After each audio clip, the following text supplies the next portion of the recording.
I know, so I was just asking, how did you get on putting me new discs and pads on? Let's just have a look.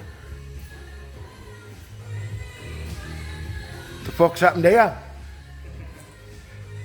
There seems to be a lot missing. I'm saying nothing.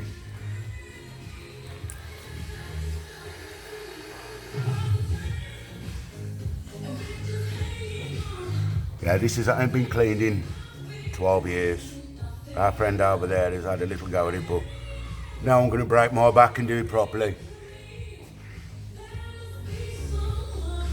Who'd think 19 years later, that's the only thing that went, the gasket on that, pistons, everything. 19-year-old block, still like new. Always been treated to some nice oil. That's why it's lasted. And of course, you can thrash it without killing it. A lot of people ought to get that.